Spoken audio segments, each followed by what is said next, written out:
রাজনীতিতে অনেক সময় গন্তব্যের চেয়ে সময় বেশি গুরুত্বপূর্ণ হয়। কোন সময়ে কোন কথাটা বলতে হবে, কোন সময়ে কোথায় যেতে হবে, আর কোন সময় কাকে সমর্থন করতে হবে। কেন বলছি জানেন তো?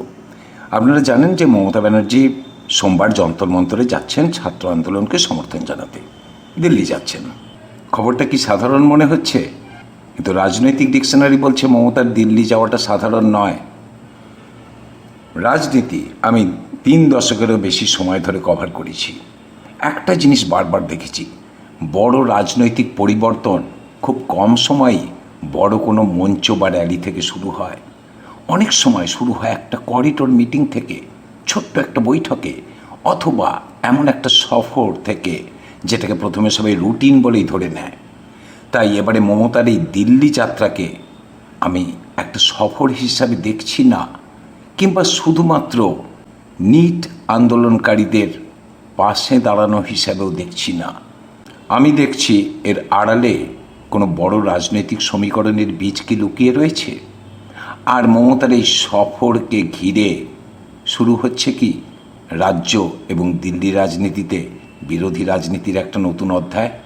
আর যদি সত্যিই সেই নতুন অধ্যায় লেখা হয়, তাহলে সেই অধ্যায়ের প্রথম পাতায় কি রাহুল গান্ধীর নামও থাকবে? আমি আজকের এই ভিডিওতে কোনো দাবি করছি না, কোনো জল্পনার কথা বলছি না, বরং কয়েকটা ঘটনা পাশাপাশি রাখবো আপনাদের কাছে, যেগুলো আলাদা আলাদাভাবে দেখলে সাধারণ খবর বলেই মনে হবে, কিন্তু একসঙ্গে যখনই রাখবেন দেখবেন ছবিটা বদলে গেছে। আর ভিডিওটার শেষে আপনি সিদ্ধান্ত নেবেন মমতার এই দিল্লি যাত্রা শুধুই কি ছাত্র আন্দোলনের সমর্থন, নাকি তার চেয়েও বড় কোনো রাজনৈতিক চাল। আমি তারক ঘোষ, আর আপনারা দেখছেন ভয়েস 9 বাংলা। মমতা ব্যানার্জি পরশু অর্থাৎ সোমবার দিল্লি যাচ্ছেন। আর আমার মনে একটা প্রশ্ন জাগছে মমতা ব্যানার্জির এই দিল্লি যাত্রা নিয়ে। কেন বলছি? আগেই বলেছি, সময় বা টাইমিং একটা ফ্যাক্টর। আর এই সময়টা এমন একটা সময় যেখানে নিট কেলেঙ্কারি নিয়ে ছাত্রদের দেশব্যাপী আন্দোলনে মোদী সরকার অনেকটাই ব্যাকফুটে। কংগ্রেস সহ বিরোধী জোট এই আন্দোলনের আগুনে গা সেঁকে নিচ্ছে, আম জনতা পার্টি থেকে বহু রাজনৈতিক দল।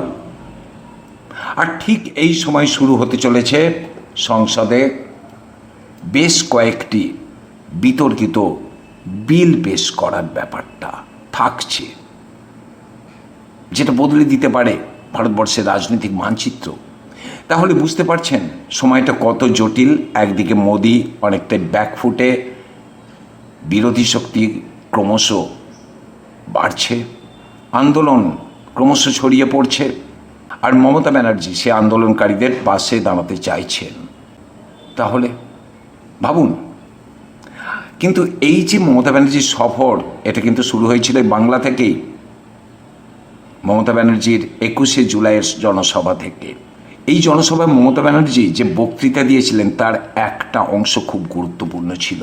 সেদিন তিনি শুধু তৃণমূল কর্মীদের উদ্দেশ্যে কথা বলেননি, তিনি প্রকাশ্যে ইন্ডিয়া জোটের সব দলকে, এমনকি পশ্চিমবঙ্গে কংগ্রেস ও বাম দলগুলিকেও বিজেপির বিরুদ্ধে একসঙ্গে লড়াই করার আহ্বান জানিয়েছিলেন।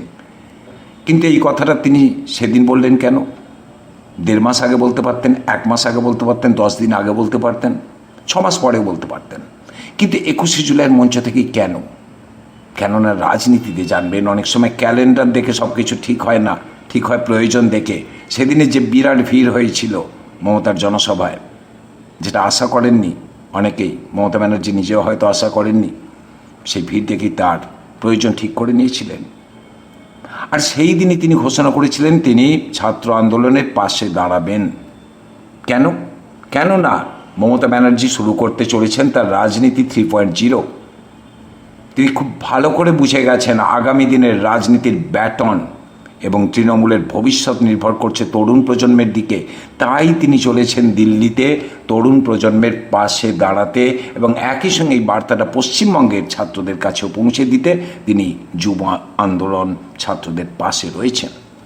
অন্যদিকে রাহুল গান্ধীও প্রকাশ্যে বলেছেন যে তিনিও ছাত্র আন্দোলনের পাশে রয়েছেন। একই মঞ্চে হয়তো যাননি, কিন্তু বাইরে থেকে সমর্থন করে যাচ্ছেন। সমর্থন করছে দেশে কৃষক থেকে শুরু করে অনেক রাজনৈতিক দলও। কিন্তু একটা জিনিস আপনারা লক্ষ্য করুন, একদিকে রাহুল গান্ধী ইন্ডিয়া জোটের, মমতা ব্যানার্জিও ইন্ডিয়া জোটের মধ্যে রয়েছেন। এবার দুজন নেতা একই ইস্যুতে একই শহরে যদি সক্রিয় হন, তাহলে সেটাকে শুধু ঘটনাচক্র বলা হবে, নাকি যন্তর মন্তরে দাঁড়িয়ে তিনি আসলে বাংলার যুব সমাজকে একটা মস্ত বার্তা দিতে চাইছেন মমতা ব্যানার্জি? বার্তাটা কি? বার্তাটা হলো, তোমাদের অধিকারের জন্য লড়াইয়ে মমতা শুধু রাজ্যে বসে নেই, প্রয়োজনে দিল্লির রাজপথেও নামতে পারে। আর মমতা চাইছেন বাংলার যুবকদের কাঁধে ভর করে তার রাজনীতি 3.0-কে আগামী দিনে এগিয়ে নিয়ে যেতে। আর এখানেই তিনি একটা চাল চেলেছেন রাজ্যের প্রধান বিরোধী দল বিজেপির বিরুদ্ধে। কেননা অভিযোগ উঠেছে দিল্লির কেন্দ্রীয় সরকারের দুর্নীতির কারণে লক্ষ লক্ষ ছাত্রের ভবিষ্যৎ অন্ধকারে। বারবার প্রশ্নপত্র ফাঁসের অভিযোগ উঠেছে, কেন্দ্রীয় শিক্ষা দপ্তরের বিরুদ্ধে অভিযোগ উঠেছে, কেন্দ্রীয় শিক্ষামন্ত্রী ধর্মেন্দ্র প্রধানের ইস্তফা দাবি করা হয়েছে। মমতা যখন দিল্লির যন্তর মন্তরে দাঁড়িয়ে অভিযোগগুলো করবেন, তখন কিন্তু বাংলার বিজেপি নেতারা এই নিট কেলেঙ্কারি নিয়ে যুব সমাজকে কোনো সদুত্তর দিতে পারবেন না। ফলে বাংলার যুবকদের পাশে দাঁড়ানোর নৈতিক অধিকার বা বার্তা দেওয়ার ক্ষমতা এই মুহূর্তে বিজেপির হাতছাড়া হয়ে গেছে বলে মনে করছেন রাজনৈতিক বিশ্লেষকদের একাংশ। আর সেই শূন্যস্থানটাই দিল্লির মাটিতে দাঁড়িয়ে পূরণ করতে চলেছেন মমতা বন্দ্যোপাধ্যায়। এবার দেখুন, সোমবারের মমতা ব্যানার্জি যে সফর করছেন দিল্লিতে, যন্তর মন্তরে যাচ্ছেন, সেই জায়গায় কি মমতা বন্দ্যোপাধ্যায়ের সঙ্গে রাহুল গান্ধীর কোনো রুদ্ধতার বৈঠক হতে পারে? কোনো গোপন লাঞ্চ বা ডিনার ডিপ্লোমেসি? আমি আজকের এই ভিডিওতে কোনো দাবি করব না, কোনো জল্পনার কথা বলবো না, বরং কয়েকটা ঘটনা পাশাপাশি রাখছি। দেখেছেন একটা 21শে জুলাই, এগুলো আলাদা আলাদা খবর, কিন্তু পুরো ছবিটা কি দাঁড়াতে পারে? নিট নিয়ে মোদী সরকারের ব্যাকফুটে অবস্থান, অন্যদিকে বাদল অধিবেশনের বিল পাস করানোর তাগিদ, তারপর মমতা বন্দ্যোপাধ্যায়ের রাজনীতি 3.0-র লক্ষ্যে যুব সমাজকে বার্তা দেওয়া, আর ইন্ডিয়া জোটের পরবর্তী চাল নির্ধারণ করা। আমি ঘটনাগুলো পরপর সাজিয়ে দিলাম। ভিডিওর শেষে আপনি সিদ্ধান্ত নেবেন এটা কি শুধু ছাত্র আন্দোলনের সমর্থনে একটা সাধারণ সফর, নাকি তার চেয়ে বড় কোনো রাজনৈতিক চাল। কেননা আমি মনে করি যন্তর মন্তরের মঞ্চে যতটা রাজনীতি হবে, তার থেকে বেশি রাজনীতি হতে পারে মঞ্চের বাইরে। এখন সবচেয়ে গুরুত্বপূর্ণ প্রশ্ন, সোমবার আমরা কি দেখব? তিনটে সম্ভাবনা দেখতে পাচ্ছি। মমতা বন্দ্যোপাধ্যায় যন্তর মন্তরে যাবেন, ছাত্রদের পাশে দাঁড়াবেন, বক্তৃতা করবেন, তারপর কলকাতায় ফিরে আসবেন। কোনো রাজনৈতিক বৈঠক হবে না, কোনো বড় ঘোষণা হবে না। যদি সেটা হয়, তাহলে এটাকে ছাত্র আন্দোলনের প্রতি তার সংহতির সফর হিসাবেই দেখতে হবে। এটা সবচেয়ে সরল ব্যাখ্যা। কিন্তু রাজনীতি কখনো কখনো এতটা সরল হয় না।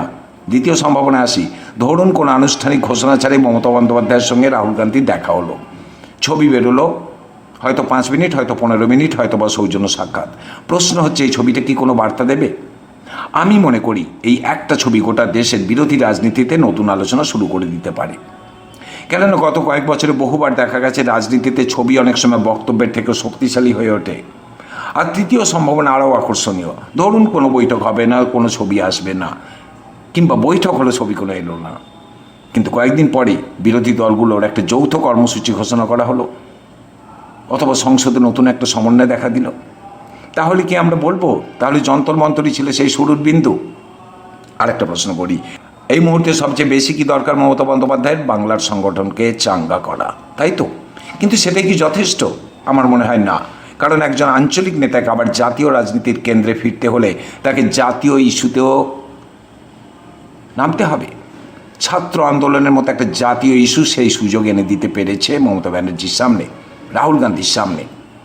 তিনি যদি আবার ইন্ডিয়া জোটকে ভবিষ্যতে প্রধান বিরোধী প্ল্যাটফর্ম হিসেবে শক্তিশালী করতে চান, তাহলে কি মমতা বন্দ্যোপাধ্যায় এটাকে উপেক্ষা করতে পারতেন? আমি এই ভিডিওতে একটা ছবি আঁকলাম আপনাদের সামনে। আপনার কি মনে হয় মমতার এই দিল্লি যাত্রা কি ভারতীয় রাজনীতিতে নতুন কোনো ঝড়ের পূর্বাভাস? কমেন্ট সেকশনে আপনার মতামত অবশ্যই জানান। আর চ্যানেলটি সাবস্ক্রাইব করে রাখুন, লাইক করুন, শেয়ার করুন। দেখা হচ্ছে পরের ভিডিওতে। আপনারা এতক্ষণ দেখছিলেন ভয়েস 9 বাংলা, মানুষের পাশে, সত্যের পক্ষে।